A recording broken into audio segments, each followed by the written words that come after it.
Hi, my name is Evan Davies, and I'm just an independent consultant. I'm not affiliated with any organization. I really admire the work that you're doing to help foster children, and you've said a number of times that, the children's lives is most important. We had a murder a little while ago where 17 people, including many kids, were murdered in their schools. And how do you reconcile the children's lives are most important with the comments you've made to the media about it's naive and premature to talk about gun control, and that it's culture and not guns that is causing these horrible things? I'll tell you exactly how I reconcile that. First of all, a month ago in Kentucky, we had a very similar situation. Made a very concerted effort to make sure that we removed the media circus from the healing process. So within 24 to 48 hours, you're probably not even aware, most people aren't, that I had a 15-year-old come into a school in Kentucky last month and shoot 16 children at point-blank range, 2 of whom died. A set of twins were both shot and taken to a level 1 trauma center. They lived. This is very real to me. I've sat with these families. You also probably are not aware of the fact that I buried my oldest child.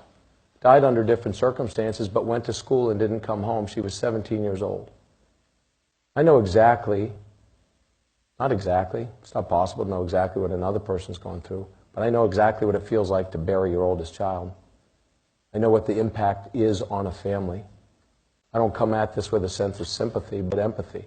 The point that I've made that's been largely misconstrued, I'll reaffirm with you and tell you exactly why it comes from, where it comes from.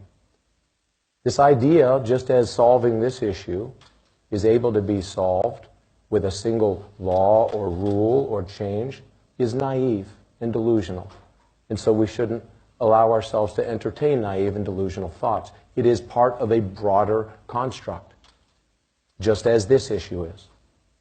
And the point that I made, that I'll reiterate, is that if we think that a part of what we are seeing is not a cultural problem, we're kidding ourselves. And the point that I've made is this. What has shifted in the last 10, 20, 30, 40, 50 years? It's not the percentage of guns that we find in homes. And you can give me a statistic that there's now more guns. Fair enough, I'll submit that that may be true. I'm not going to argue with you. But the reality is there's fewer homes that have guns in them than there were 50 years ago when children didn't walk into schools and shoot themselves and shoot each other. That's a fact. You can confirm that. But I'll tell you this. When I was a kid, kids brought guns to school. Kids brought guns on the school bus. Kids brought guns to school in their own vehicles. Kids didn't shoot each other with them. So some things have not changed. What has changed? We as a culture, as a society, and it's very germane to this topic as well, we don't value human life like we did. We remove increasingly respect for the dignity of other people. You look at how rampant pornography is, the degradation and disrespect for women and for human life in general. It is so systemic. People of our age have not been exposed like our children have been. There's not a child in America that hasn't been exposed to pornography, I guarantee you, if they're above the age of 12. That's a fact. It is so systemic, it's horrific. And it desensitizes us at every turn. And so we're desensitized to the value and dignity of human life. We're desensitized through, and this is to the heart of what I said that you seem to take exception with, is that through violent video games, where literally you are encouraged, and you can roll your eyes all you want, man, but I will say this. You explain to me the value of a game that encourages somebody to go back and finish them off, where you get points for kill counts, and you slaughter people. We're desensitizing people to the value of life. And we see it through the lyrics and music, and we see it through television shows, and we see it through movies. We see it in the fact that the mores of this nation have changed. We see it through the fact that we increasingly want to remove any sense of moral authority from everything. I'll tell you again, we could have 1,000 sidebars, and you could agree or disagree as it relates to what I'm about to say. But in a nation where over the last 40 years, We've aborted 50-something million children. And we have multiple states with medically assisted suicide being provided by doctors. At both ends of the life spectrum, we're losing the value for life that we once historically had. You can say that's good, you can say it's bad, but it's a reality.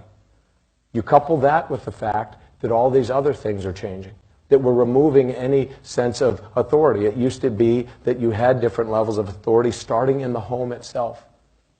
Fully a third of children in a recent Pew study say that they have no interaction, for all intents and purposes, with their own parents. When their parents live in the home, they say their parents have no clue what they're even learning in school. There was a study recently and an article that was derived from that and other studies that was in the Atlantic. I encourage you to look it up, about the impact. And again, you can smirk and you can smile, but as somebody who's an independent consultant, I find it remarkable that you're so smug and you're so disregarding of my opinion, when in fact I'm just trying to have an honest dialogue with you, based on a fair question. But I will say this. Look at this article in the Atlantic. This article in the Atlantic talks about how young people are increasingly becoming suicidal and depressed because of the use of social media and the use of these personal devices and on-screen time. All these are part of a cultural issue. In this cultural issue, if we're not addressing it, we are kidding ourselves, because it also affects this issue we came here to talk about today, which is why these homes are broken, why so many children are finding themselves in government care, which is not the best solution. The government should not be raising our children, period. It just shouldn't. The fact of the matter is, we need people in the position like I am. And I had this same conversation less than an hour ago with the President of the United States. And I said to him, he should, I should. This whole room was full of cabinet secretaries and governors of other states. Those of us that are in a position of influence and the ability to say something, shame on us if we don't step up and call people to a higher authority. And there will always be those, including many in the media, whoever the messenger is, they're going to find the imperfection in that messenger. So if the messenger says we should do X, Y, Z as it relates to this issue or adoption and foster care, people will say, well, who is this person? They're an imperfect person. Well, so is every one of us. There's not a perfect person in America, but that doesn't mean we don't strive for perfection. There's not a perfectly morally upright person in America. That doesn't mean we don't espouse and aspire to reach for moral higher authority and expect more and demand more of our children. Shame on us if we don't sound the alarm. You want to take any kind of morality and change the mores of a nation, remove any sense of higher responsibility, try to pin it on any one thing and assume the government and a piece of regulation and a rule is the solution, and then we're shocked when these things happen. We're kidding ourselves.